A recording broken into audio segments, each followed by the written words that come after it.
You want my mic green or no?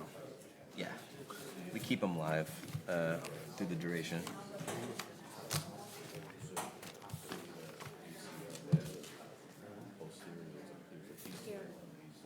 He wanted to know how long the meetings lasted, and said they're short and sweet. Yes.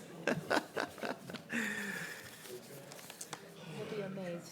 It's short and sweet, but there's always a treat waiting, you know? No, I've covered for other city attorneys at other meetings, so I've That's awesome. seen shock and awe. Yes. Well, we appreciate you being here. Pleasure.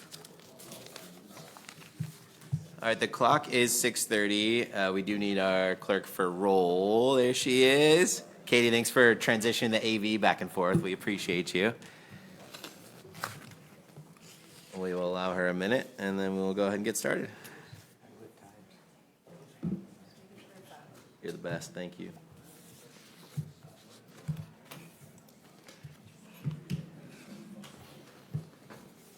All right, good to go? Let's please rise for the Pledge of Allegiance. I pledge allegiance to the flag of the United States of America and to the republic for which it stands, one nation, under God, indivisible, with liberty and justice for all. All right, good evening to all those in the chambers, as well as those tuning in online or via TV. We are excited to be here for our council meeting on Monday, September 23rd, and with that, I will have Katie please call roll. Schumate? Here. Cox? Here. Cosmore? Here. McNabb? Here. Molnar? Here. Valentine? Here. Wood? Here. We got a full house, no absent member excused necessary, so we will move on to this evening's agenda. Looking for a motion to approve this evening's agenda. One call out I would share is I had a chance to speak with Vince and the city attorney as well. Councilman Molnar had sent an email. We're proposing to push out the bids on A and B of the city administrator, just because there's a 7-day window required from receipt of communication till action on council. So I think there's some of this might be deemed a little higher priority from a timeline point of view. So our options are this. We either push it out to the 14th, which is our next council meeting in October, or we call a special meeting for the 30th, which is a week from today, that would allow us to hit those two items, A and B, based on the window being met. So that's up to council. I'm just giving you the options, but regardless, we'll need a motion to adjust the agenda to remove items A and B. Motion to postpone items A and B under the city administrator's position to the next council meeting. Next council meeting, great. That's going to be October 14th. Second. Second by McNabb. Any discussion on those items, council? Thank you. Katie, please call roll whenever you're ready. Cox? Yes. Cosmore? Yes. McNabb? Yes. Molnar? Yes. Schumate? Yes. Valentine? Yes. Wood? Yes. Okay, so that has now adjusted A and B to be on October 14th under city administrator. So now we have a revised agenda. Is there a motion to approve the revised agenda this evening? Make that motion. Motion by Cosmore. Is there a second? Second. Second by Valentine. Any further discussion on the agenda this evening? Katie, please call roll. Cosmore? Yes. McNabb? Yes. Molnar? Yes. Schumate? Yes. Valentine? Yes. Wood? Yes. Cox? Yes. Great. Well, we have an approved agenda, and we have our public comment. So members of public, we'd love to hear from you. If you have any public comment for this chambers, please approach the podium, make sure that light is green, and state your name and address.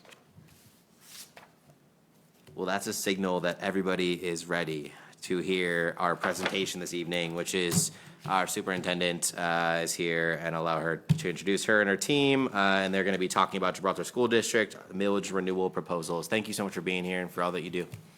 Thank you. City Council, I just want to, again, thank you for allowing us to be here today. I'm Amy Conway, the superintendent of Gibraltar School District. I have our director of finance here, Sean Sterling. And we just want to do a quick presentation on what we have on the ballot for November 5th. We have a non-homestead operating millage renewal, and then we have a sinking fund renewal and restoration. Okay.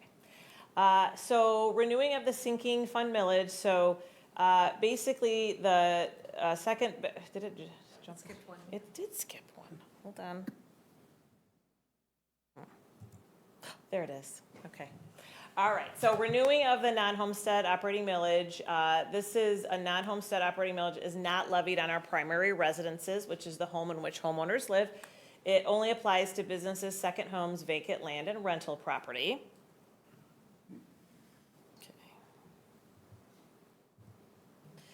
The second ballot proposal is a renewal and restoration of a 10-year sinking fund millage. So voters originally approved the sinking fund in 2014, and the sinking fund generates approximately $415,000 annually for facility repairs and updates, and the sinking fund is used to complete ongoing facility repairs and updates in Gibraltar School District. The sinking fund is a pay-as-you-go method for funding, and we use it again for repairs. So one example actually there's two examples I want to give you of the sinking fund. So if you remember when we passed it in 2014, we've had it since then, but not every year do we use these funds. Hunter Elementary, which is one of our schools, we had all this new bond work done, and then all of a sudden one day I got a phone call, I believe it was on Christmas, where it was just basically raining inside of the building. Come to find out, the roof was soaked and saturated underneath. It had to be completely torn off and put back on for the tune of $1.2 million. That is money that we were able to take from the sinking fund and not from our general fund. So it's really important. I know I'm preaching to the choir about facilities and usage and all of those things, but those are the things that we don't normally see, right, as we're driving by. But those things, our mechanical, our roofs, our asphalt, our concrete, are really important. And so we were able to use that fund. Another thing at Chapman Elementary, Eric Cassie, who was our middle school principal, was the principal there at the time. He likes to tell dad jokes, so he always says it was a sinking fund for the sinking wall. So we did have a wall that for some reason was sinking in one of the classrooms. We used the sinking fund for that as well. That was a several $100,000 fix. That was quite a long time ago, but it was still, those are what we used that sinking fund for. So the issue now, I'm going to kick this to Ms. Sterling, because she's going to talk about Headley rollback and what's going on with the sinking fund. So initially, it was voted in half. Go to the mic. Sorry about that. Thank you. So originally, we had voted in $500,000 in 2014. In 1978, there was a law passed, it was a Headley rollback. And what that law stated was if the value of your home increases higher than the rate of inflation, that we have to roll back the millage so as not to collect money that would exceed the percentage of inflation. So over the years, the last few years, we have had home values going up faster than the rate of inflation, so they have had us roll back the sinking fund from 0.5 to 0.4817.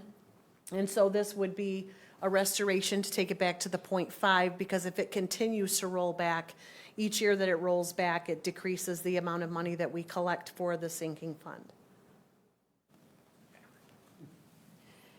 So you may ask, well, what does this mean?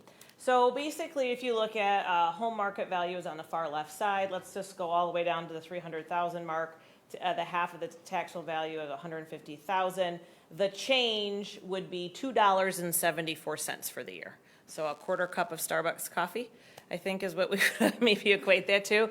So, and the reason is as the Headley rollbacks keep hitting, it goes from $415,000 to $350,000, and it just keeps going back. And as you know, that would make it really challenging to continue to do things. So that is part of the law. So that's why we're asking back to put that at that 0.5 mils that was originally voted on in 2014. You might get a question, or somebody might ask, well, wait a minute, you just approved a bond renewal a year ago, so why do you have to renew the sinking fund? So you all might know this, but bonds are very specific. So for example, we are replacing the tennis courts for this bond that was just passed, and let's say it cost $1.2 million. Could I take the money and say, I'm not doing the tennis courts, I'm going to take it and do Hunter's roof? The answer is no. Why?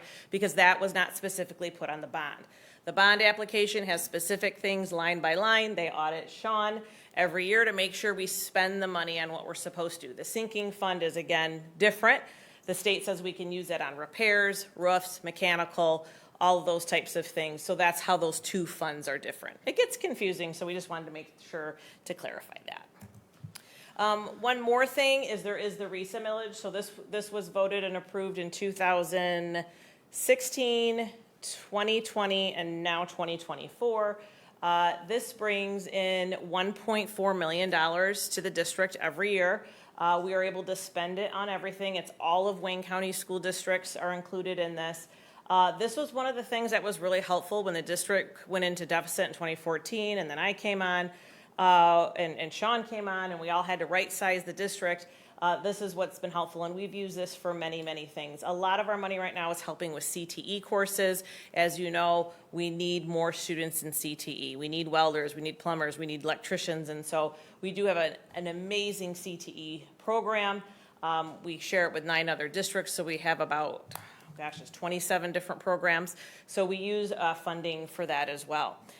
It does look like it skipped a few slides, so I just want to share kind of the financial piece. The non-homestead, and let's see if it will go back to that slide that it skipped. I don't know why it is doing that. But the non-homestead, just to kind of go back to that, that is 18 mills. We have to levy it. By law, we have to pass it in order to get the funding, which I know seems a little counterintuitive. It's just the way that works. So that is $3.6 million per year. Yes, they normally pass and all of those types of things, but I just want to put it in perspective. If for some reason somebody didn't want to renew the non-homestead, the district would struggle to survive. That $3.6 million every year is basically our operating money. So it's really important that that happens. Then the $415,000 for the sinking fund plus the $1.4 million from RESA brings into the district over $5.5 million or close to.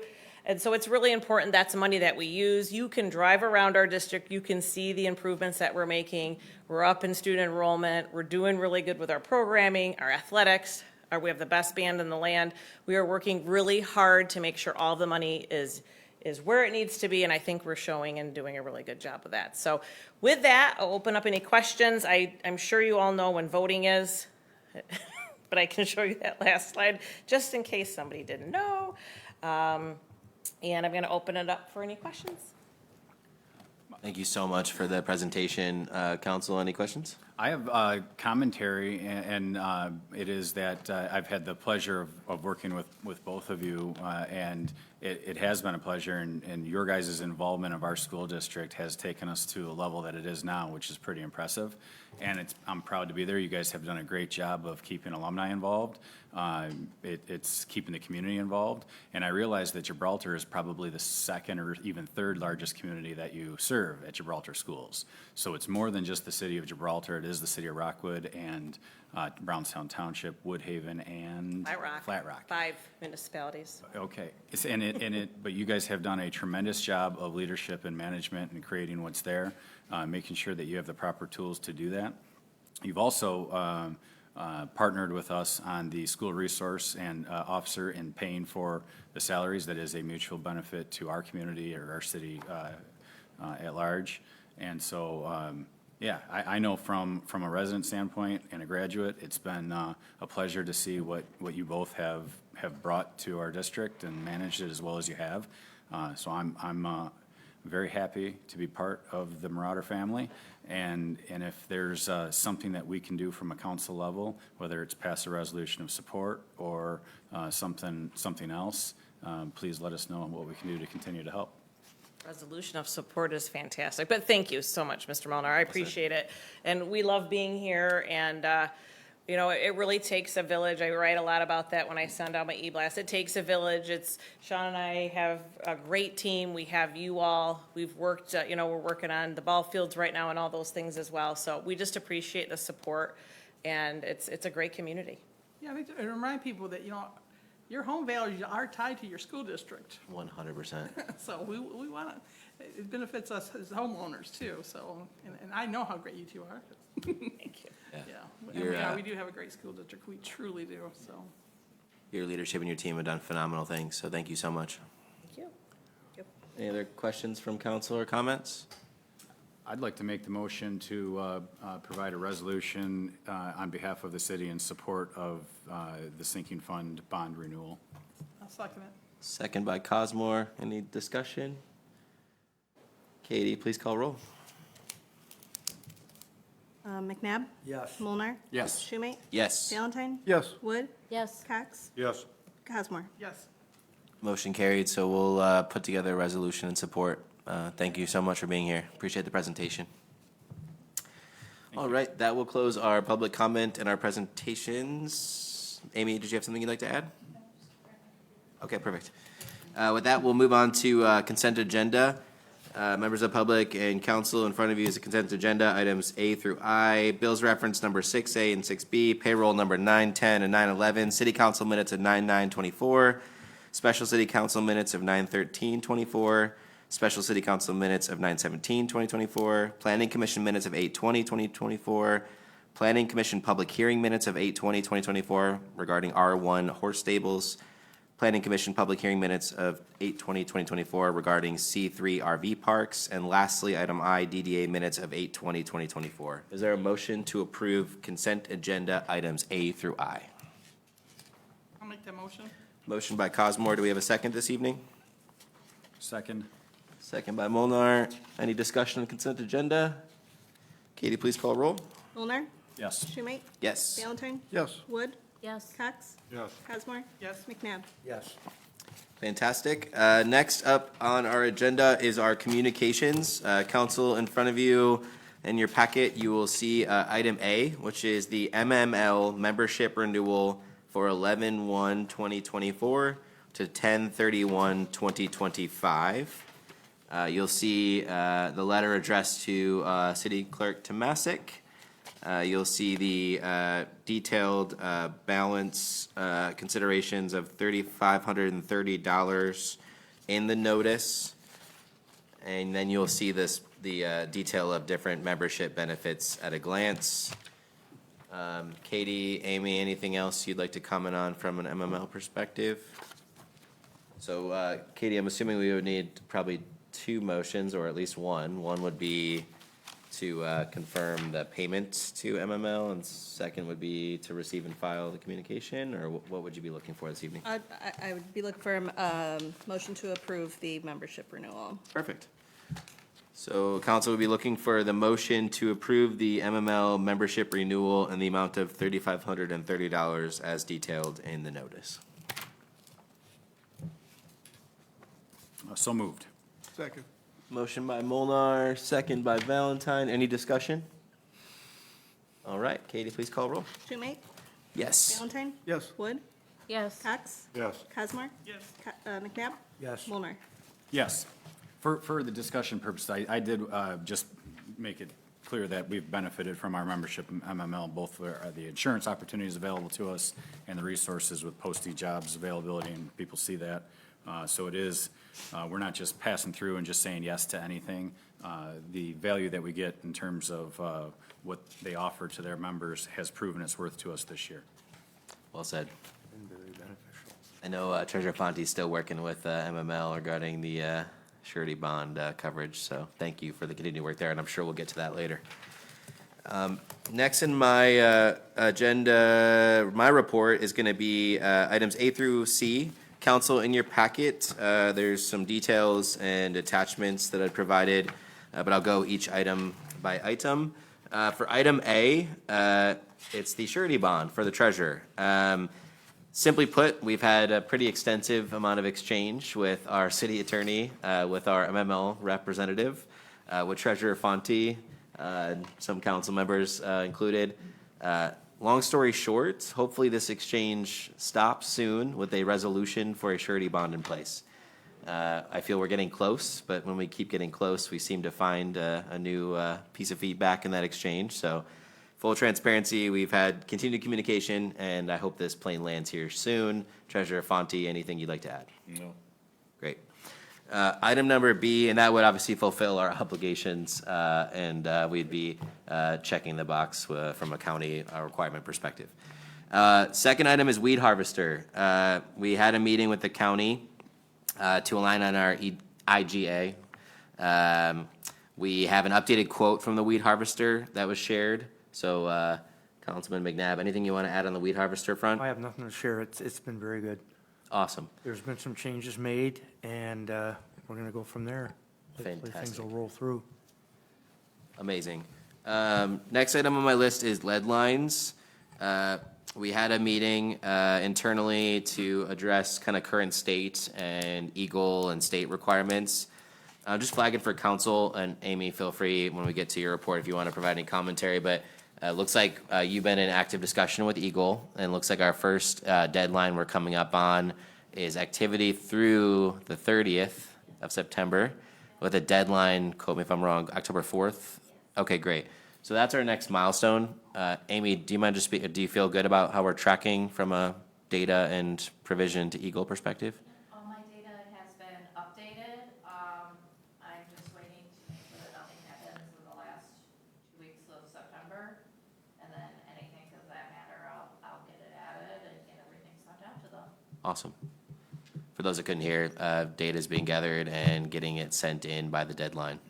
Council, any questions on lead lines? It's not an area of my expertise, but I think we're tracking Chief Kane / Bill Kane from DPW. Anything you want to add there?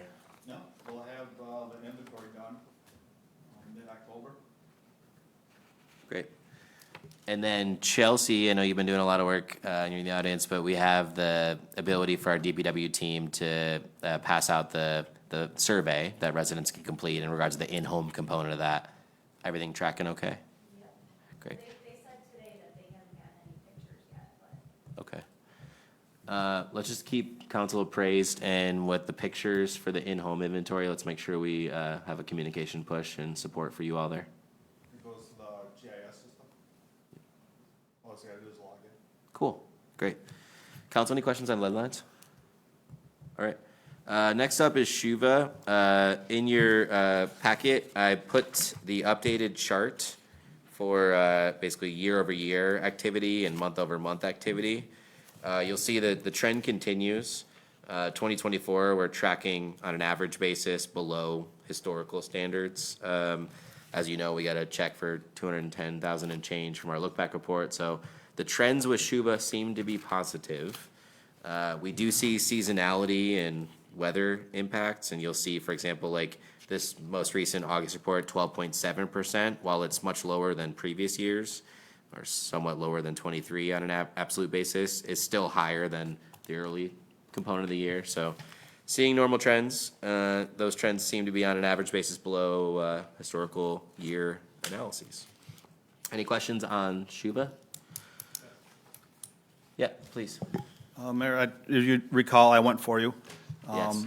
And in the past, I have suggested that the city of Gibraltar gets their own rain gauge, so we can compare what Shuva totals and tells us how much rain has fallen.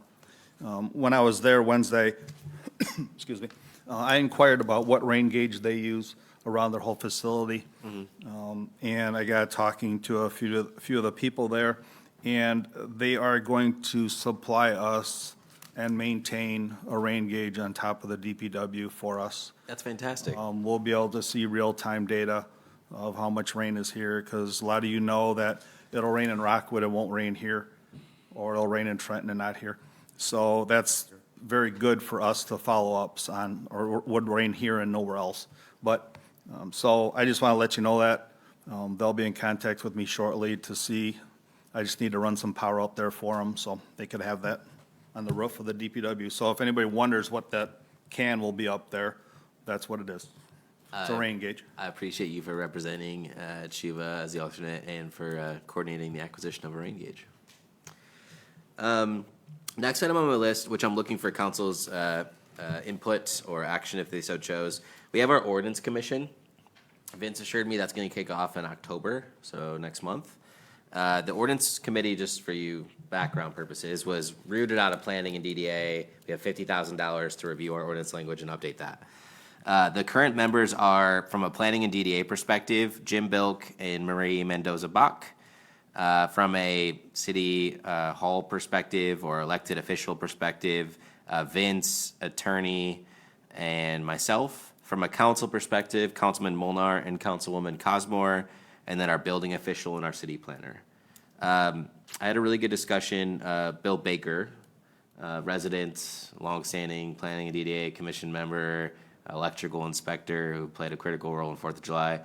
I'm asking council to consider adding him to this committee. I think he's got a lot of good experience, not only in the city, but obviously expertise in what he does as an inspector that could be beneficial for this. So I'm asking for council to consider an addition to the ordinance committee of Bill Baker. And just would want a motion to make sure that that's adjusted accordingly. I'd make that motion. Motion by Molnar, second by Valentine. Any discussion? Yeah, Bill's been an invaluable member of our council and our community for a long time. His demeanor and approach to things is very cool, calm, and understanding. But he's a Gibraltar guy through and through, and very fair, honest, and decent person. Be a great addition to anything that we have going on. Thank you. Love it. Any other discussion? I completely agree. Katie, can you call roll on that? Valentine? Yes. Wood? Yes. Cox? Yes. Cosmore? Yes. McNabb? Yes. Molnar? Yes. Schumate? Yes. Congratulations, Bill, if you're listening. You are the newest member to the ordinance committee. And Vince will be kicking that off October is what I was told. So for those that are on the committee, you'll be kicked off in October. I'm really excited about that. That's administrative updates. Part 2 is resident survey. Nothing to deep dive on other than 2 updates. Nathan, if you remember, our survey expert who volunteered his time. The raw data is with Nathan right now. I took a crack at the first analyses, which I put in front of you last council meeting. Nathan's got it in his inbox. My goal is to have a final package for council review on the October 14th date. Assuming you approve that package, I want it to go to planning, DDA, and then whatever public posting we choose for public visibility. So that's our timeline on resident survey. I'm looking forward to Nathan's feedback. He was awesome up front. I'm sure he'll be awesome on the back end as well. And then last but not least is city administrator. That's the last item for me. I don't really need to go into too much detail other than to say I really thought we had a great special meeting with council. For those members of the public, we out of respect for the financial considerations and as well as the interpersonal nature of the candidate discussion, we have a recording of that meeting if you want to request it, but we did not broadcast that live out of respect for the future candidates' journeys and whatever candidate we need to choose from a financial point of view. So council's already got a motion in place to pursue a discussion with one of those identified candidates. So Councilwoman Cosmore and Councilman Molnar, thank you for firing that discussion tomorrow. That's it for me this evening. Unless there's any questions or comments, we will go to council reports. All right, Councilman Valentine, talk to us about Recreation Commission. And first, before you do, just sending love to Tammy, who is not feeling well, so our thoughts are with Tammy. She's not able to be here tonight. Yes, Tammy's not feeling well. Anyway, I want to let the people know about the Fall Festival, which is going to be Saturday, October 12th from 1 p.m. to 5 p.m. There'll be dancing witches at 2 p.m., hayride, music, face painting, headless horsemen, Kiwanis craft, food trucks, apple pie, apple cider, donuts, pumpkins and members will be for sale. There'll be a build-your-own scarecrow and pony rides. That's my report. That's an awesome report. I love it. Thank you, Councilman Valentine. Any questions? The passion. I love it. Councilwoman Cosmore, talk to us about ADW Kiwanis Rotary in 33rd District. Okay, as far as the ADW, I don't have a report, except I do have a meeting on October 8th. The 33rd District Court, we do have, she's waiting for a vote from us. I can either just do a formal, we don't have to do a formal one, we could just say yes, no. Because the Department of Treasury said for their medical retirement fund is underfunded, and that's the retiree medical benefits. So they want to submit a waiver into to them. So they just asked us to consider consider yes or no on that. They did it last year. They did a yes, and everything was fine because it's just a small portion. So I guess the guidance for Dust, is it a yes with us or? I mean, I could. What's your recommendation? Because when I talked to Amy today, she said we didn't have to have a formal one. My feeling would be yes, because I know with the other cities, it's the way they're formed for them to continue that, and that's what the department needs, the Department of Treasury needs for them. So. Your recommendation would be yes? Yeah. And do you see any downside in the yes? No, I don't. It's, Other communities are saying yes? yeah, the other communities, the other communities are saying yes, and then I know we're gonna probably be talking about that at our next meeting and to see what they're gonna do. I mean, it's not a large amount, so it was just a little underfunded, so. Do you think getting more information for council and taking action on the 14th of October would be a possibility? She needs it for the 4th. Okay, Amy, do you want to come to the podium and speak to this?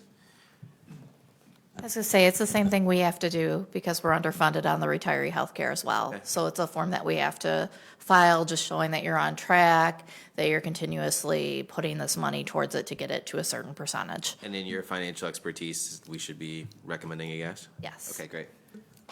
Do you want a motion for that, or? It's up to you guys, because she said it didn't have to be a formal motion, but some cities do and some don't. That's your call, Marcia. Let's go ahead and make a motion then. I'd rather. So there's a motion, and just be specific for Katie and the language there. Maybe Amy, if you need to help with any of that language. Yeah, how would I put that? To say that yes for the, to approve. Yeah. Yes to approve the retiree health care plan, Retiree healthcare plan funding. funding considerations. According to, let's just be a little more specific, that's quite According vague. to, Is there like a Department of meeting that Treasury. took place? No, I just received an email According to communication from from the Department of Treasury, Department of Treasury. For the 33rd District Court. 33rd District Court. There we go. I think that's got the right specificity. Okay, there's a motion by Cosmore. Amy, thank you for your guidance on that as well. Katie, do you feel like you got it? By the way, it was the other Amy that I talked to. Yes. You feel you got it? There's a lot of Amy's. Who made the motion? Cosmore. Marcia, you're making the motion? Yeah. I'll second the Second? motion. Is there a second for that motion? Second. Second? Oh, Ladies first? McNabb seconded. Oh, McNabb's already got it. Matter? Discussion on that item? Katie, please call roll. Wood? Yes. Cox? Yes. Cosmore? Yes. McNabb? Yes. Mulnar? Yes. Schumate? Yes. Valentine? Yes. Back to you, Marcia. Okay, and the next thing is for the Rotary there is going to be a golf cart scavenger hunt from noon to 3 on October 12th for the city Fall Fest. Fall Festival. So you can get done with that, and you go right to the Fall Festival. And it's $5 per person. If you pay before September 30th, it's $7 afterwards. You can go on Zephy or Facebook, or there's flyers all over town for that. There's a QR code for it. It sounds like it's gonna be a lot of fun. You're gonna be in city because you're using a golf cart, and you have to have your own golf cart, and you have to follow the legal things. You're only allowed to have 4 on your cart, that's all you can have on your cart. So make sure you're gonna be following all the laws and everything for it. And it'll be a scavenger hunt around town, and you'll learn a lot about the city while you're out there doing that. And it'll just be a lot of fun, so. And then, as for the Kiwanis, we will be at the Fall Festival, and we will be doing crafts and giving away books to the kids free, and we'll be there from 1 to 5. On October 25th is our Halloween decorating contest. We added a new category this year, so we got spookiest, most interactive, fall decor, and skeleton spectacular. And if you're driving around town, man, there's some people already decorating, getting their yards ready, man. And then the Rotary and the Kiwanis is actually, we're joining together for a fundraiser, and we're going to be doing music bingo on November 16th at 6:30 at Gibraltar Community Nice. Center. And that's going to be $20 if you prepay, $25 at the door. But your price is going to include your bingo, it's going to include pizza and salad, and we'll be having a 50/50 raffle, and the Rotary will be having a cash bar. So if you come out that night, you'll be supporting both clubs. And I don't know if you've never been to music bingo yet, it's a lot of fun. It's really a lot of fun. So come on, have a good night. And that's it for me. That's awesome. Thank you for the updates and the action. Any questions for Councilwoman Cosmore? Well, Councilwoman Wood, the floor is yours, and thank you again for holding down the fort at the special meeting. Sure, no problem. Okay, beautification. It's fortunate or unfortunate that fall is here. I'm not really sure which way we're going with that. Fortunately for beautification, though, it is fall because the watering process has just been, done, whatever. We're gonna start ripping out the plants and start decorating for fall. On October 12th, we're also having cleanup day, which is from 9 to noon with a pizza lunch for all volunteers, and there will be a large dumpster out here for people who need to get rid of whatever. So October 12th seems to be a very busy day because of Fall Yes. Fest. There's also the fire department open house. So if you can't find anything to do on October 12th, I don't know what to tell you, because there's a whole lot of stuff There's a lot going going on. And we also, Robin, our beautification chairman, came to DDA with myself and discussed some type of water vehicle. And, you know, we kind of talked about what we did and what we need it for. And so I know that we do have to come here to council to be able to look for some type of vehicle and get that taken care of. But we were kind of thinking that we could use some of the DDA money to purchase that. That's kind of why we stepped the DDA first, but whatever the process is to get something for us to be able to water would be most excellent. And we won't need it until next spring, so we're giving you time to. Yes, we do. Pardon? We need it before next spring. I think what I'm probably Well- hearing, what I'm probably hearing is like a predominant use would be DPW oriented, but you need it as well, and your use Well, is what spring. we are asking is a separate one for beautification, so we don't have to always borrow your equipment, and that's what we're looking for, something small that just carries water, a shovel, a bag of mulch. We don't need the great big pickup That's super helpful. trucks. That's a different proposal than previous adoption of the DPW use. You're saying you'd like something else separate. Yes, that's what we went to DDA Yep, for, and exactly. asked for something smaller. Yep. And so now we're coming here to figure out how to do that. So we can wait. I know you can't wait, but we can wait till next year. So we have time for that. Great. That's all I have for beautification. The Gibraltar Historical Museum is open October 6th from 2 to 4, and we've gotten a couple more donations. Karen Cook, I know that Art was asking about that, the ice rink. We have pictures from that, and we also have the actual sign that was out here. So we do have some more items upstairs, and that's it. Thank you for all the great work. On October 12th, I feel like, can we just stop there for a second? I feel like there's a lot going on. I've had 3 department heads flag this as, not concern, but just like a heads up. Do we all feel like we're good to go on October 12th? Like, let's start with DBW. Bill, are we gonna make all these bases covered? Okay, you have no concern? Dorothy, do you have any concern about everything rolling? You're just more calling out the volume of stuff going on? Yeah, no, we're fine with it. I mean, I'm just letting everybody know there's a lot going on in Okay. our city The that day. thing with the fire department open house is that is fire prevention week. Yep. So historically, every department has their open house the last Saturday of fire prevention week. Okay. So, But everybody feels good, no risk there, and things not getting done because we're diluted. Cool. All right, any questions for Councilwoman Wood? All right, Councilman Cox, talk to us about life in the Planning Commission DDA. Okay, Planning Commission, we, in the last meeting, we approved a new sign from Southern Bay Trucking with a nautical theme. We postponed the sign approval for the Gibraltar self-storage based on requesting that a nautical element or theme is to conform to our ordinance. There was a site plan that was approved for the proposed fitness center at 28002 North Gibraltar. And we also approved the use of a area behind the Cook Community Center for a youth soccer field. So that's what happened on the Planning Commission.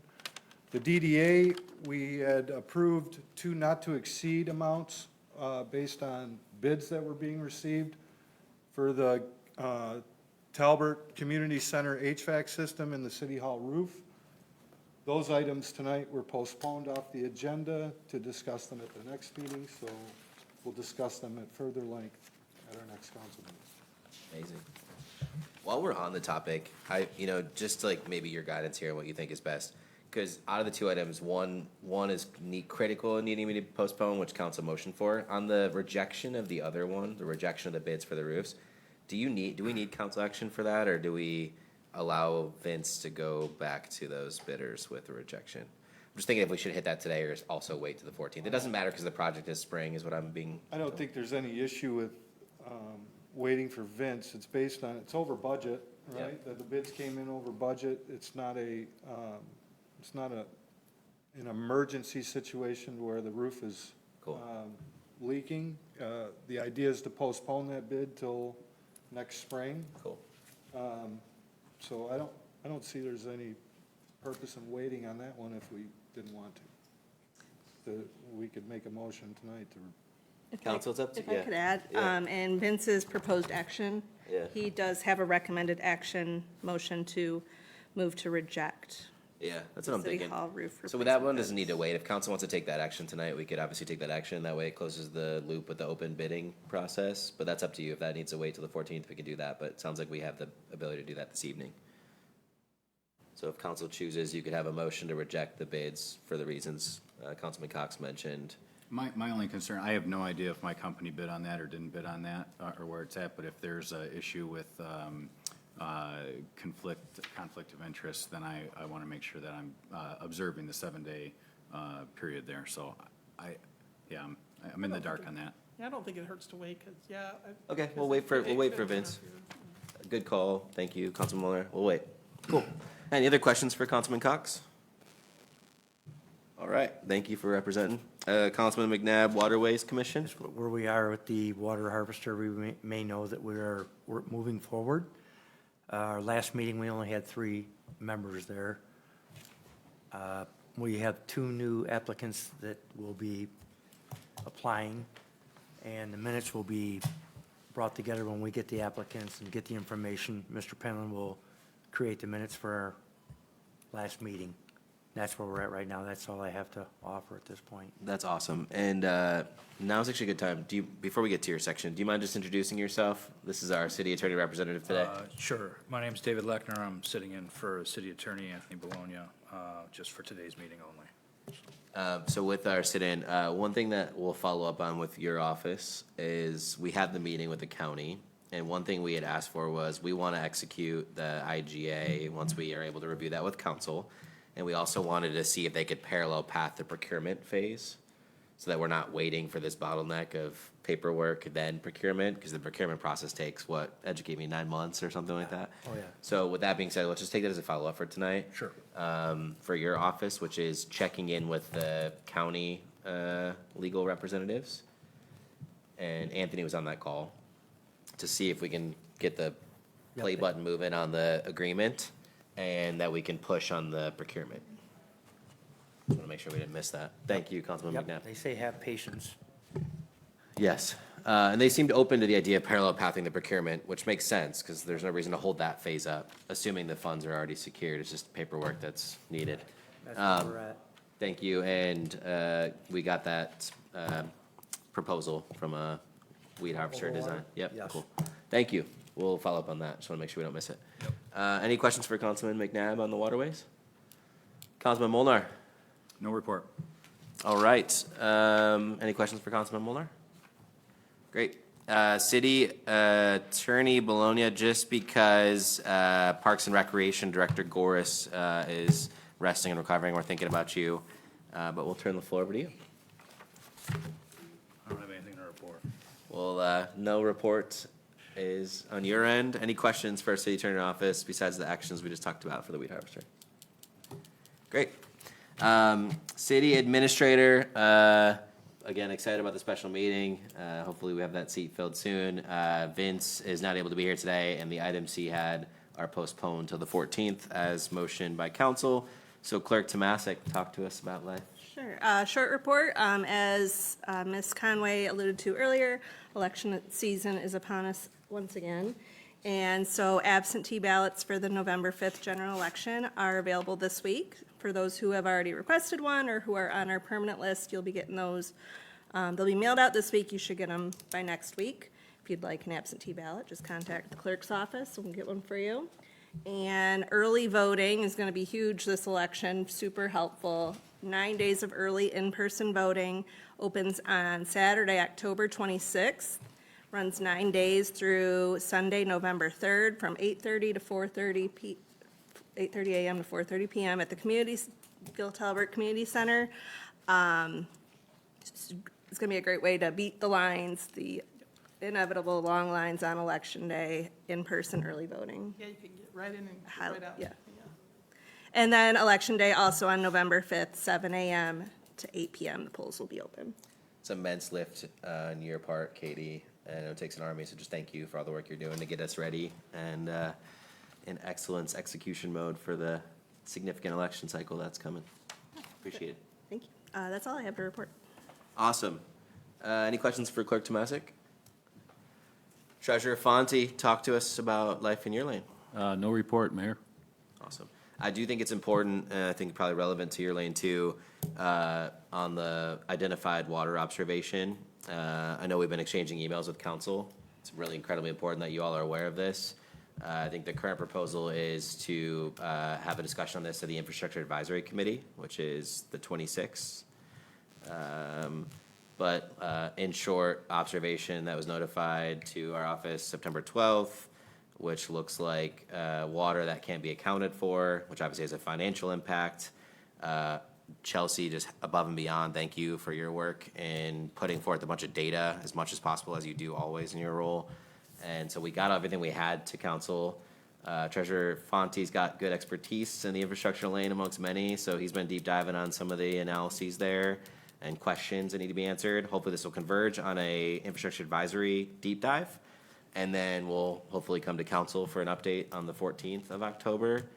In short, I think my biggest concerns are, one, what personnel and or methods do we have to detect things like this so that it's not boiling for a period of time undetected or not communicated? Two, broadly speaking, where does our expertise lie in managing these circumstances and triangulating observations to create solutions? And three, the financial impact when we don't have 1 and 2 in place effectively. So just hats off to Chelsea, amongst many who have obviously gathered data. We've been in touch with Bruce, who's our water license operator in charge at this point in time, and we need to get some answers there and some solutions immediately. So with that, we'll transition to Finance Director McEwen.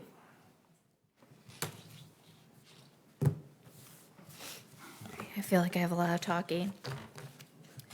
So in your packet, there was the draft 2.0 on the purchasing policy that Vince and I worked on.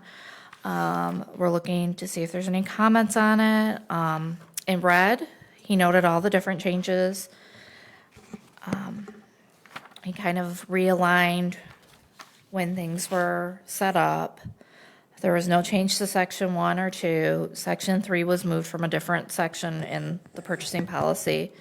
Section 4 is a new section which provides definitions for requests for proposal, requests for bids, requests for quote, requests for qualifications, ongoing professional services, project-specific professional services, required professional services, and open purchase orders.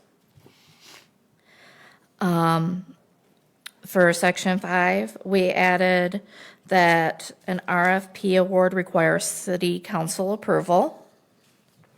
We also added that request for qualification award requires city council approval as well.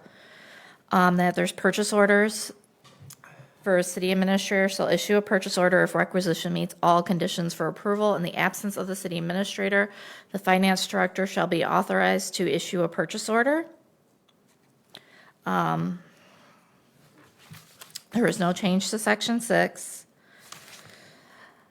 For section 7, we kept petty cash, but we're going to have on a separate agenda, have council authorize the amount, the department that's going to still have it, and the individuals that will be reconciling it and how often they will be reconciling it. For credit cards, we added the use of credit cards may be used for purchases subject to the policy adopted by the city council. And then for number 4, procurement requirements shall not be artificially divided to violate the spirit and intent of the purchasing policy. For section 8, there is no change from the September 9th. For Section 9, proposals for professionals or technical services was added. It says, depending on the nature of the ongoing professional service and or the project-specific professional service, either a request for proposals or the sealed bid process may be considered. The city administrator shall recommend the manner in which professional services will be solicited. City council authorization is required before soliciting for professional services. We didn't change anything in Section 10. We added Section 11 for escrow accounts. A deposit made by an applicant related to the proposed construction of a building in our site development project that requires review by third-party professional consultant working on behalf of the city. The following professional services include but are not limited to planning and zoning review and approvals, engineering plan review and inspections, along with testing, building plan reviews, environmental assessments, traffic impact analyses, public notice requirements, and a 10% administration fee. The city administrator shall work in conjunction with the applicant and the consultants to establish the scope of work and an estimated cost. The city admin shall establish the escrow amount. The city admin shall be responsible for monitoring the project work on the ongoing basis with the applicant and the consultant. The city administrator shall have the authority to increase the escrow deposit if it is determined the cost will exceed the original deposit. Upon completion of the work, the city will refund the applicant any remaining escrow balance, taking into account the 10% administration fee. Section 12 was added about fuel purchases. All city employees shall follow the fuel purchase policy established by city council. For Section 13, we added, the city desires that bids be solicited before approving the use of cooperative purchasing.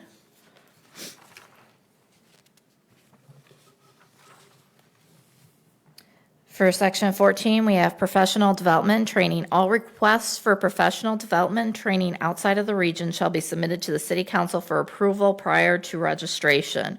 Requests to city council shall include the name of the employee, the name of the association hosting the professional development and training, the location, the dates, registration fees, hotel expenses, travel expenses, meals, parking, and the other appropriate expenditures. This is a past practice that a few of us have already been following. Section 15 is disposition of city asset, materials, or supplies. Any equipment, material, or supplies with a value greater than $100 may not be disposed of without prior city council approval by resolution. Said resolution shall specify items to be disposed and the recommended means for disposal, auction, request for bids, trade-in, or disposal. Section 16 has been added. It's exclusions to the purchasing policy. It's mainly like utilities, dues and subscriptions, legal fees, personnel costs, refunds, DDA, things that are already approved, things of that nature. And that concludes all of that.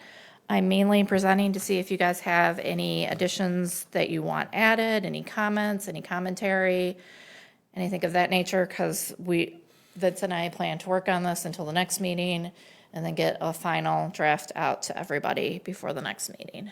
Really appreciate all the work, really appreciate the version control where you've commented on changes, version over version. I think it's evolved on a lot of the comments that I took note of for last discussion, but council, any additional comments on the policy? I have one question. Did it used to be any expenditures in excess of 500 need to be approved, and now it's 1,000? I believe 1,000 was in our charter, but 500 was in the previous purchasing policy, which was from 1986. So with inflation, I think 1,000's fair. Why are DDA funds are expenditures not included in the? Because DDA expenditures have to go before the DDA board and be approved. So if you guys were to approve, say, a gator for Dorothy, then it wouldn't come through here because you guys would have already approved it. Do we require the DDA to follow the city's purchasing policy? That is a good question because I'm not 100% sure on that. It's a great question. I mean, basically that bullet we would need them to sign off on all this if they're gonna be authorized to have that purchasing capability. So basically either remove the bullet or have them sign it, is what you're thinking? Yeah, I think the DDA should follow the same purchasing policy as we. Agreed. Anybody else have any comments for Amy to take back on evolution? I think the 1,000 versus 500 is a good flag. Let's just verify and make sure we reference charter on that. It sounds like charter's 1,000, so that would be consistent, especially with the, to your point, inflation considerations over time. Yeah, I mean, 1986, that's almost as old as me. So, Any other comments? Feedback? I think it's great, really thorough, and love all the definitions. And Agreed. This is awesome work. And I know, just as a separate note, so it sounds like you got some things to look into, the DDA point, the verification on the 1,000. Will you have a final draft that we can review for approval on the 14th of October? that is the plan. Okay, awesome. And then the credit card policy, we already approved. I know I was signing that. Did we get all our signatures there? I need to get Katie's on it, and then we need to get it through all of our employees. All right, cool. So we can make that a priority, and then we can just give an update to council on the 14th of status there? Yep. We should converge. This is great. We're converging on credit card policy updates and signed off, and the purchasing policy update for the 14th. Thank you for all the awesome work, Amy. And then the audit presentation's gonna be on the 14th as well. And then I need a volunteer. Does anybody on council have this Friday open from 11:30 to 1:30 Come on, council. We need you at the Plant Moran discussion. for the Plant Moran meeting? I was gonna, I can go if you want. I mean, I don't. Does anybody else want to be at the Valentine's offering to go lunch for Plant Moran? It's coming to council on the 14th, but it's important to have council there for the discussion. the Friday, the 27th, from 11:30 to 1:30. Awesome. Everybody go with More than one, or Valentine? just need one? I think if we need probably one, because if we go more, that's probably going to trigger, Okay. but I don't have an issue with more. Yeah. We can just need to make sure we like record it or whatever to meet our requirements. Yeah, I think how many are we allowed per meeting, 2, or is it 3?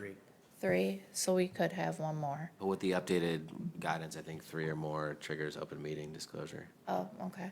based on like a review of information interpretation or potential action, which in this case is a audit debrief. So I have no issue. We can record it. Councilwoman Cosmore, if you want to come, we can just record it. No, I'm okay if you want to do it. Okay. Councilman Valentine, you are good to go for Friday? I'll be there Okay. with you and then Amy. Cool. Yep, Friday the 27th, I'll send you all the details. Thank you. Amy, back to you. Oh, I'll sorry. get you the details. And then I think that's all I had. I'm sorry, I lost my track of thought. No, you're So- good. The So what- BSNA software? Did you have the BSNA software, or is that? Oh, yes, thank you. You're welcome. Yes, I do need approval to get the BSNA software. This is purchasing software in order to implement our new purchasing policy, so that we can have the approvals in place to make sure that POs are getting approved properly. It's gonna be awesome. So, I'd make the motion to make that purchase through BSNA. Second. And to start the discussion on that, I think it's a big step in the right direction to be able to have something to keep everybody accountable on that. A tool that we use. I also seen that the prospective members that we are considering for city administrator have experience with BSNA, so it would fall into their lap as something they probably have experience with too. I think it's a good idea. yeah, and Total cost is 5,600? it's just slightly over that. It's 5,600 plus the 990 to have somebody actually come here and go over all the training with everybody. And there's, I think, just as I figured, there's about 10 to 12 people that would have to go through the training process. It probably makes sense to wait until we have the new Agreed. person on staff before Yes. we got that going. Yeah. There's a waiting period just to get it, so. This is awesome. We have a motion, we have a second. Any other discussion? Amy, with the guidance of just waiting till any potential city administrator is secured. Any other discussion? I'm sorry, to answer Pat's question too, it was that fee plus there's an $1,850 annual cost, which is pretty reasonable. All right, thank you. All right. Any other discussion? Katie, please call roll. Cox, Yes. Cosmore? Yes. McNabb? Yes. Mulnar? Yes. Schumate? Yes. Valentine? Yes. Wood? Yes. Amy, thank you so much. All Anything right. else you wanted to share or I discuss? think that's it. All right, appreciate you. No problem. Thank you.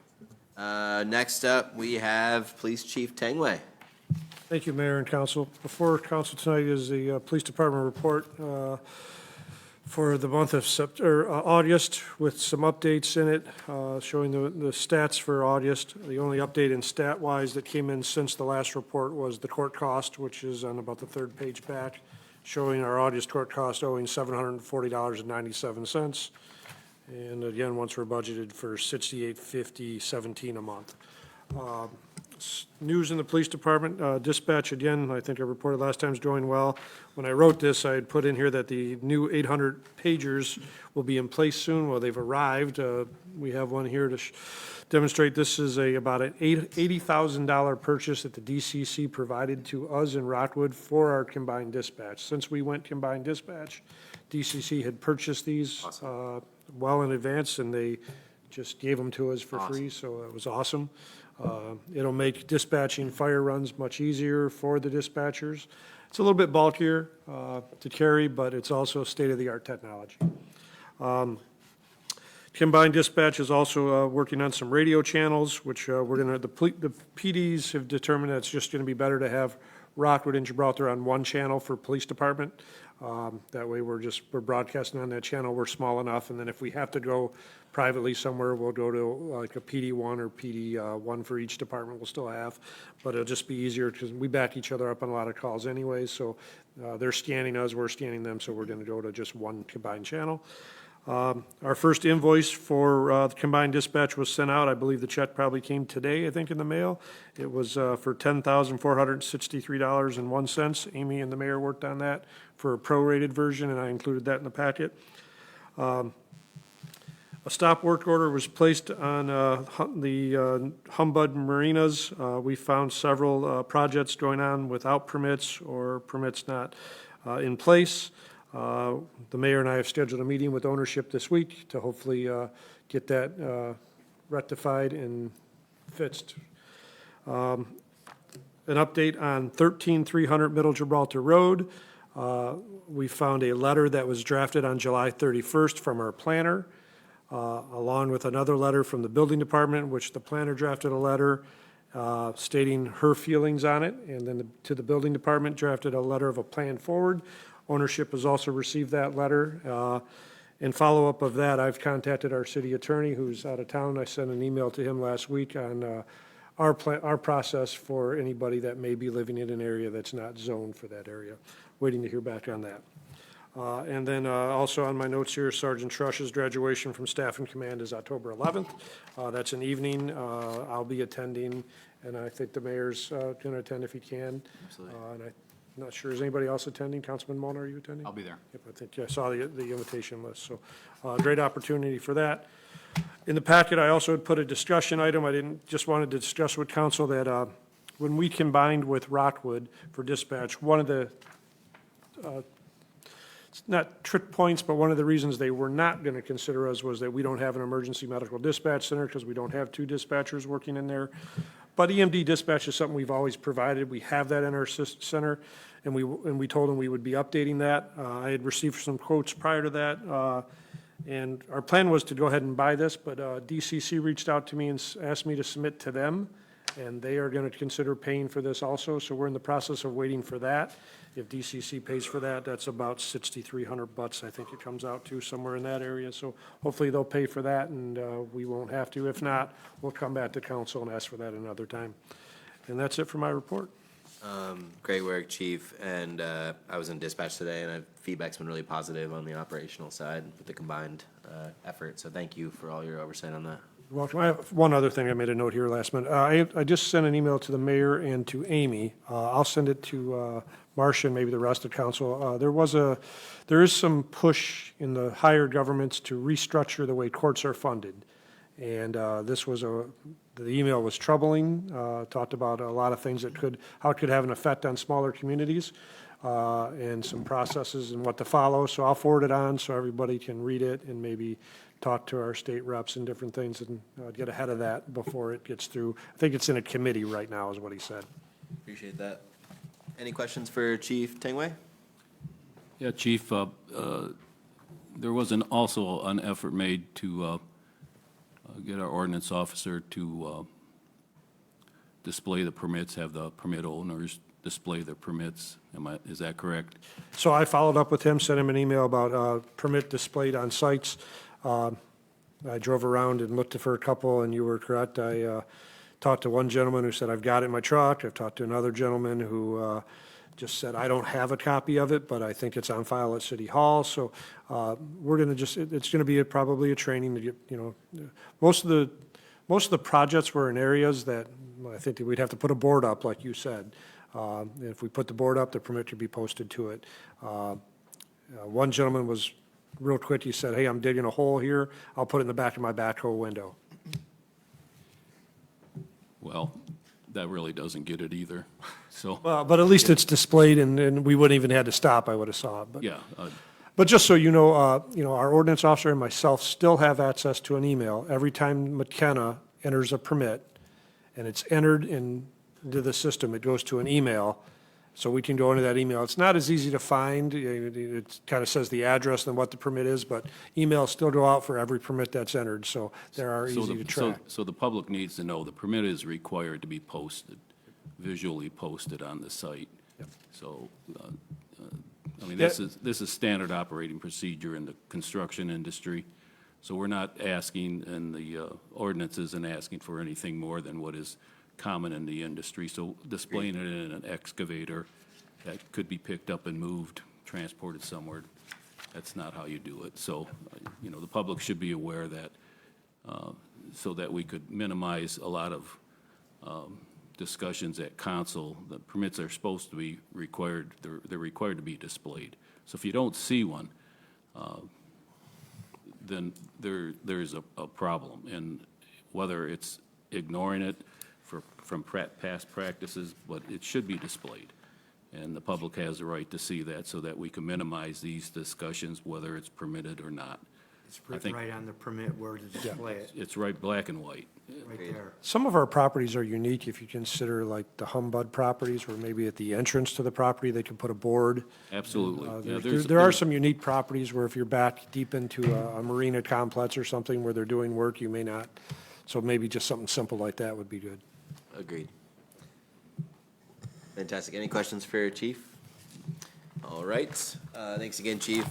Chief Kane, take us to life in the fire lane. Yeah, I'll do the fire department and then a few things for the DPW after. Evening, Mayor and Council. From September 5th through September 19th, the fire department responded 24 calls. 23 were rescues, one was a fire, one auto aid. It was an auto aid for us. There are no mutual aid calls. We had, a couple weeks ago, we had a combined training with Groesville Fire Department. Everything went well. It was well taken by all that attended. The auto aid that I mentioned, the past weekend, would have been 2 weeks ago, last weekend, we had a house fire in the Meadowlands. There were no injuries. Everything from our end worked out great. We happened to be here, returning from a rescue call. So our response time was great. Our auto aid partners, the City of Rockwood, City of Woodhaven, City of Flat Rock, and Huron Township all responded. Everybody did well. It was, I can't say minimal, but it was contained to one home.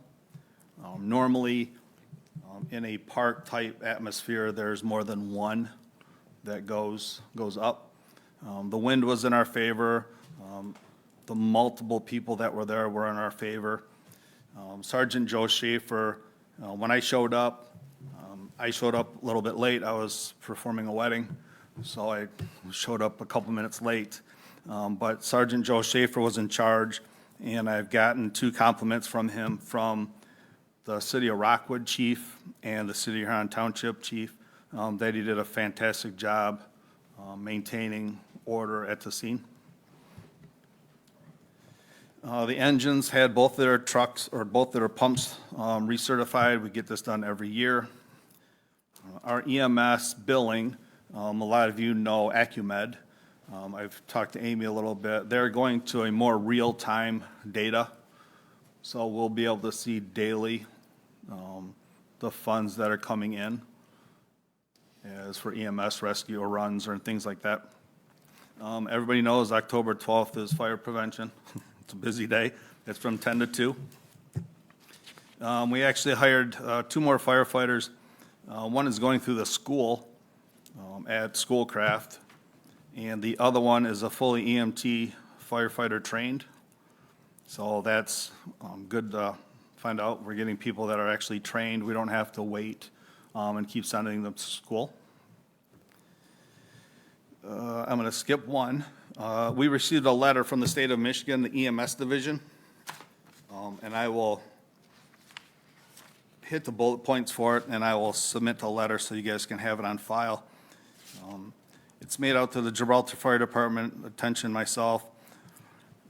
Congratulations, they're notifying us, the City of Gibraltar Fire Department, that we have reached a superior testing achievement recognition. It's a STAR recognition letter for our students that passed through our 2022 EMT class.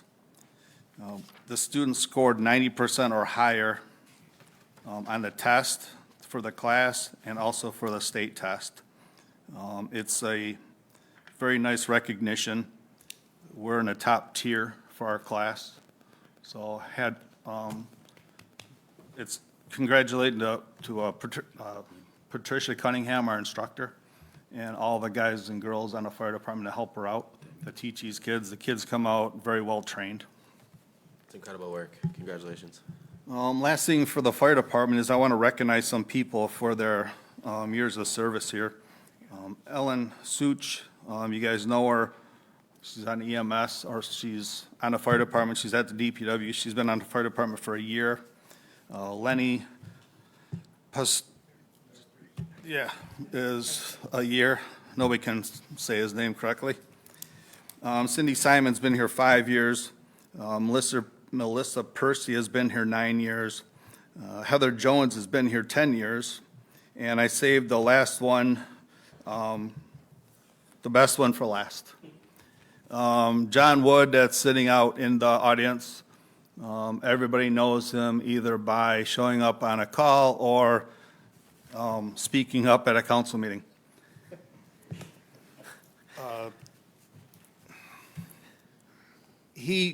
John came to the fire department 10 years ago.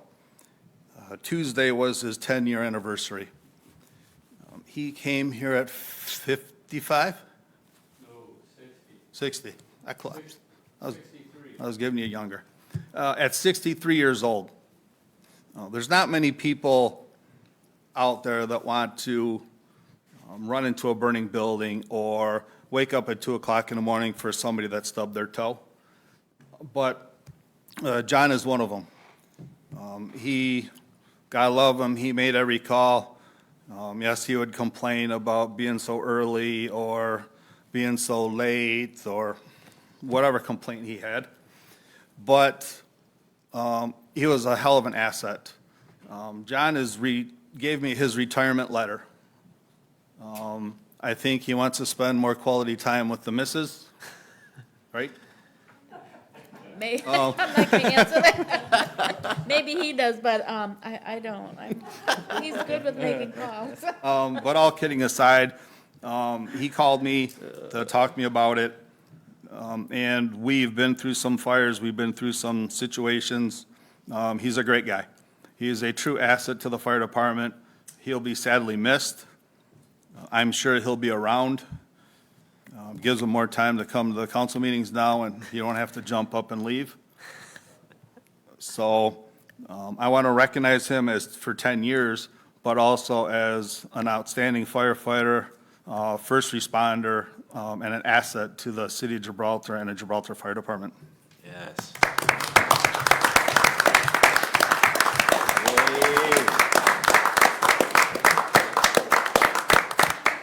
Speech. I And a longtime citizen. have one more thing for him. before I shake please. his hand. Thank you, Woody. When he stopped by, him and his wife stopped by to give me his resignation letter, or retirement letter, I'm sorry. I got called for an incident that happened out in front of City Hall. Oh, no. I won't go into detail because a lot of people know what that incident was. But I gave him his last ride in the fire truck around the block. And he operated and worked perfectly. That he wasn't a retired fireman, he worked out perfectly. No complaints, no nothing. So, worked out very well. Amazing.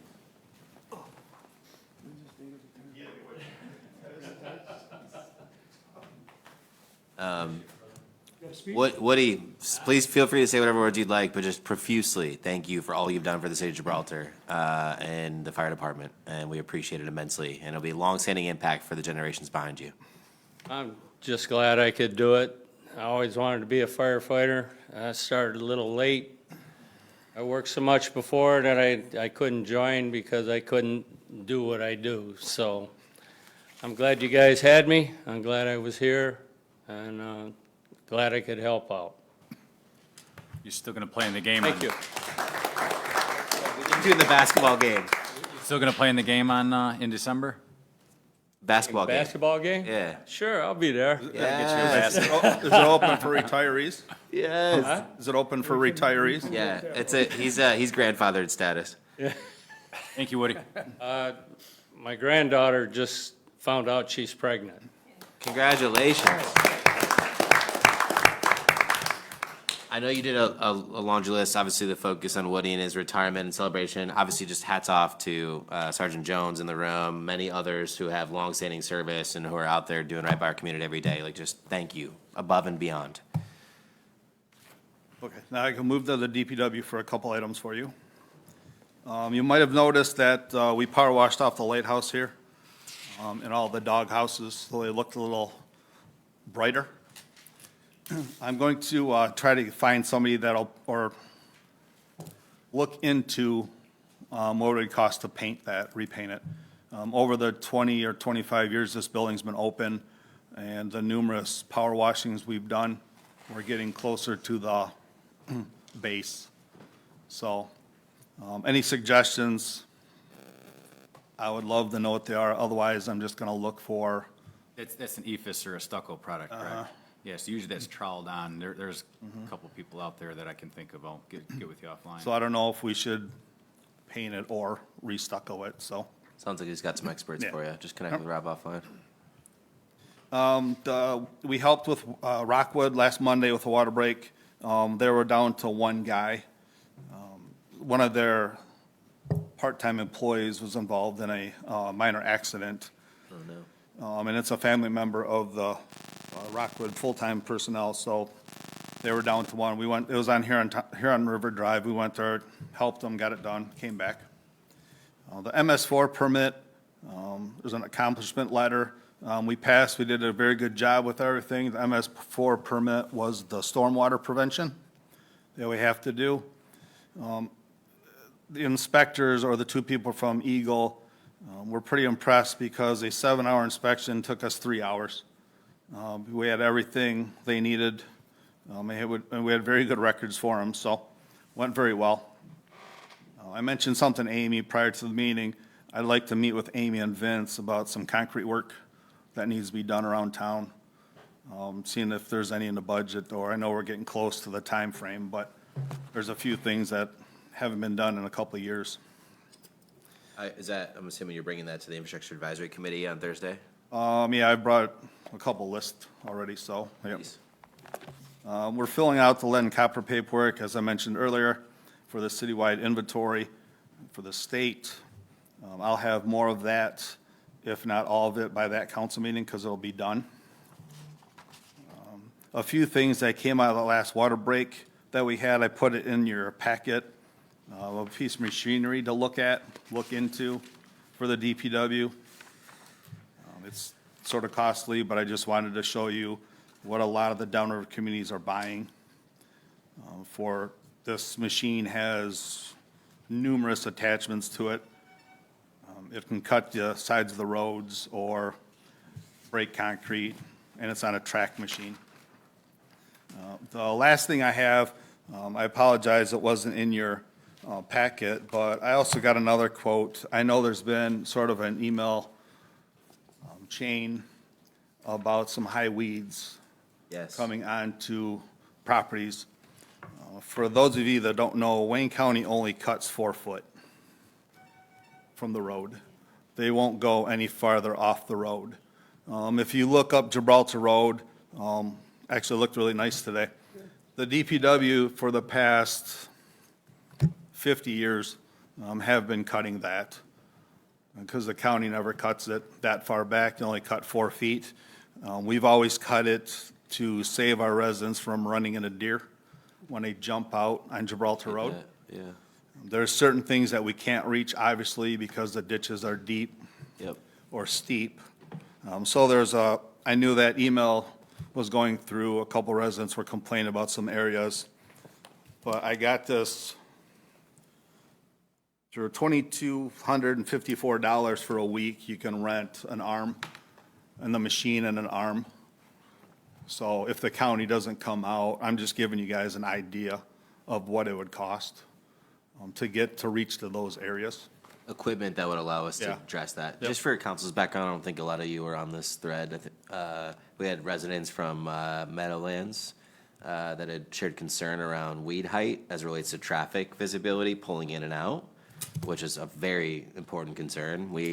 I pulled in immediately Chief Tangway, Chief Kane, and Vince. I know you got officer perspective that seemed to validate that thought process. Chief Kane, thanks for pulling through on the DPW front. Bottom line, we just need to get it resolved. So if I can be of any help on the county side, or if we need to go to the lengths of financial considerations, just need something done about it. I'll also say, I happened to see today them cutting on Middle Gibraltar Road, and I got caught by a train, of course we all do, and Ellen and Caden were out there, and Caden hit something, and I thought he was leaving that lawnmower. I mean, it jumped him up pretty hard. So I don't know what he hit, but it bounced him up pretty hard, and I'm sure he'll tell you that tomorrow. But I was startled to the point I was getting ready to get out of my truck, and then it settled back down. So I don't know if that arm is something, but it'd probably preserve some of our other equipment, because I'm sure there's some things on the side of the road there that they don't see. On the arm part, I've mentioned this before, I believe. I reached out to some of the downriver communities to see if we could borrow one. Nobody has one because they rely on the county to do this. So I'm just, like I said, I'm just throwing it out there if. I think my headspace is pretty simple. This is not like a today need. This is a year-over-year need. So to me, it'd be silly to pay year-over-year contract fees if the price to acquire it internally and manage it internally is reasonable. But I would just, if you could put that information together for us, so that we have a clear understanding of like, what is a piece of equipment cost that we could run ourselves versus the $2,254 we'd have to pay every time we want to have somebody come out and do it. To me, it would be a good financial analysis, because the problem's not going to go away.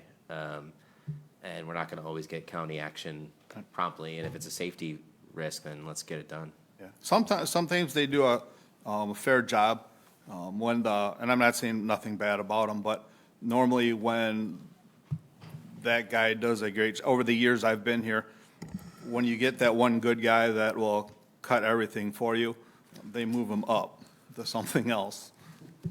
And then we get somebody else. Fair. Development of any business. Mayor, on that note, you might want to ask the attorney to look into the liability once we take over that cutting.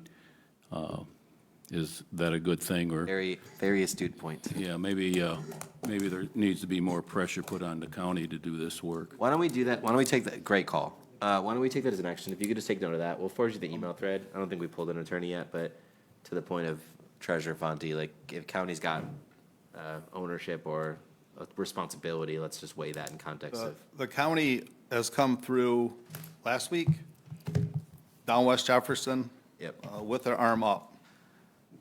Got it. Yeah, no, I'm just letting you know.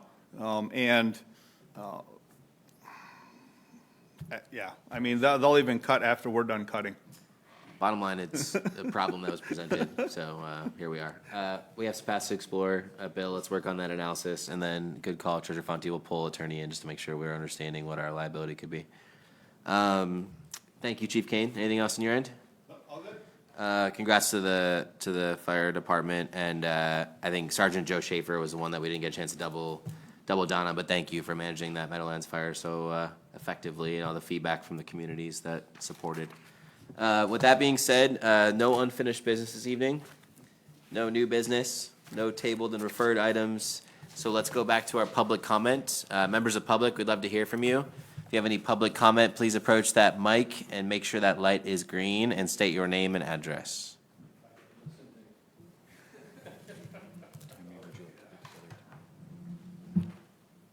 Wayne Brannon, 30490 South Gibraltar Road. Is Marina Bay Apartments in the DDA district? Somebody speak to that? The old Marina Bay? Does anybody know? Isn't that, is the charts behind us over there for DDA district? Is it the land use one over to the right? I believe it is.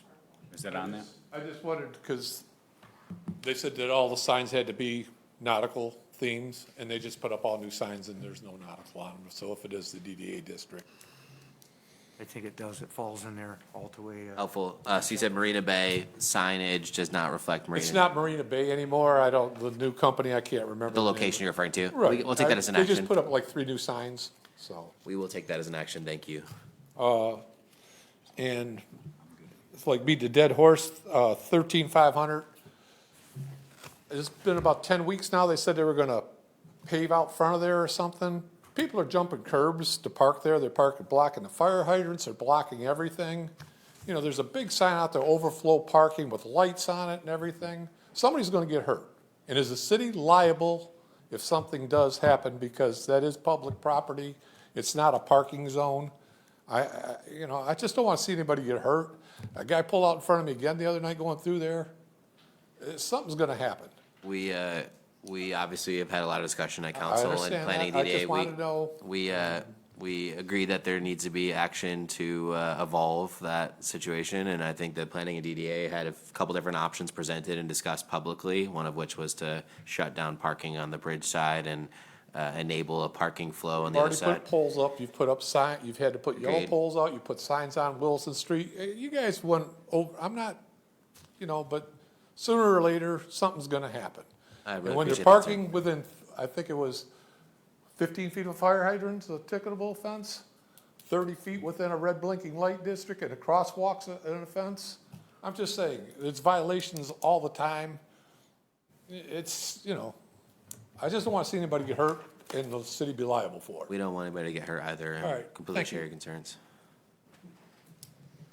Thank you. Any other public comment? I have a question. Yeah, please. Okay, I have a question for Amy. Because Bill's talking about, power washing all of this, and, Clint was up there Saturday dangling off that, high thing, whatever you call that, and he is the bucket, okay? Bucket truck. And he's spraying off, the lighthouse and the building, and it looks beautiful. The windows are sparkling. Why can we not spray for spiders? Can we not afford to spray for spiders? We have pest control, but we don't have like a spider guy. Why is that? Can we afford that? I think we've reached out to get the pest control, because I know that they, They said they were gonna come. yeah. So I think we have reached out on Yeah. that. We've reached out to them, and they're coming out. They're just waiting. I'm not sure what they're waiting for, but they're gonna email us and tell us when they're coming out. They're gonna do this building and over there. So can you please get an update to council on that, and then that way, Dorothy, it's a great call. We all experience the spider life, and sounds like the and- ball's in progress there. And inside the fire department as well. They're dangling everywhere. Yeah, yeah, I know they asked, because I remember there was an email about when they could get inside, and I forwarded it to Bill, because I don't have keys. Let's pull that through wherever it lands, and let us know if we can be of any help. Good call, Dorothy. Okay, Any other public comment or discussion items this evening? He brought up DDA. There's a couple of apartment buildings that just got new signs. There's no nautical to them. It's Parkside and Gibraltar Meadows, I believe. Ain't it Gibraltar Meadows used to be the U-shaped? We will take that as an Brand new action. sign too, so. Yeah, because I mean, planning and DDA just approved new signs, obviously as highlighted.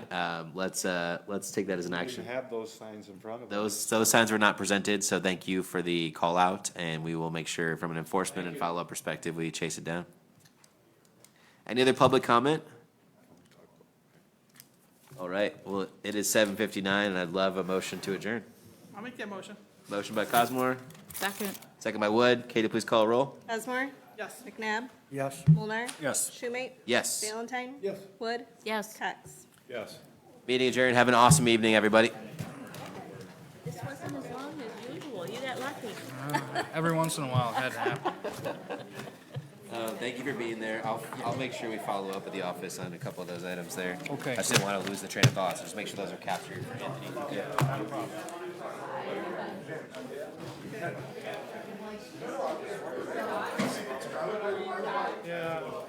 I would guess that the main thing they're gonna do is, you son of a gun. When did you get that? Good night, everybody.